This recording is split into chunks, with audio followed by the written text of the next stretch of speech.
Vous est-il déjà arrivé d'avoir raison théologiquement, mais de sentir que vous aviez tort relationnellement, parce que votre interlocuteur s'était senti blessé inutilement?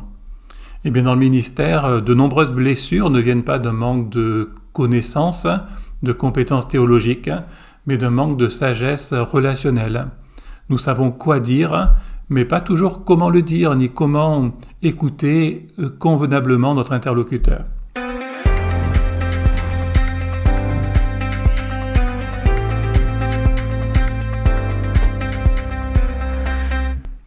Eh bien, ce séminaire sur l'intelligence émotionnelle part d'un constat simple. Dieu ne renouvelle pas seulement nos pensées, notre théologie, il renouvelle également nos émotions, nos réactions et nos interactions les uns avec les autres.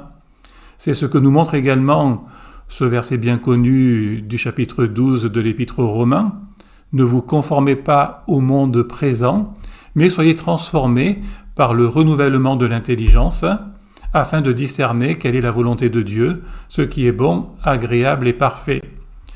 Le renouvellement de l'intelligence dans ce verset, ce n'est pas seulement mieux penser, mais c'est aussi mieux aimer, mieux interagir avec les autres, comme le montre la suite de ce chapitre 12, qui est consacré à la question des relations, les relations au sein du corps de Christ, mais également à nos relations avec les non-chrétiens. Alors pourquoi ce séminaire ? Eh bien tout simplement parce que dans le service chrétien, que vous soyez pasteur ou laïc engagé, nous sommes tous confrontés à deux réalités complexes, celle de nos émotions, souvent puissantes, parfois déroutantes, et également celle de nos différences culturelles, et pas seulement les différences ethniques, mais également les différences générationnelles, sociales, ecclésiales.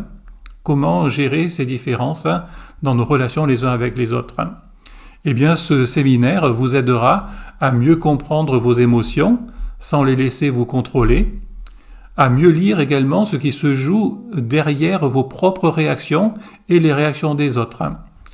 L'intelligence émotionnelle et l'intelligence culturelle ne sont pas seulement des techniques à la mode, venant du monde de l'entreprise, mais ce sont des compétences humaines et relationnelles qui sont appelés à être sanctifiés comme toutes nos autres compétences ou aptitudes qui nous viennent de Dieu. Alors c'est la raison pour laquelle nous prendrons Jésus comme modèle parfait d'intelligence à la fois émotionnelle et culturelle. On en voit de nombreux exemples dans les évangiles, lorsqu'il reste calme au sein de la tempête, lorsqu'il écoute sincèrement ses disciples, sans se laisser contrôler par leurs attentes. Eh bien, ce séminaire s'inspire de son exemple pour penser un ministère émotionnellement sain et sensible aux différences culturelles.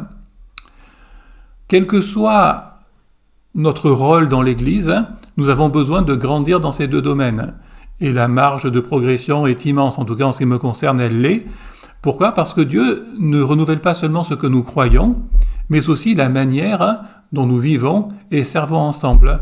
Dans la mesure où nous pensons mieux théologiquement, nous allons vivre mieux normalement nos relations les uns avec les autres.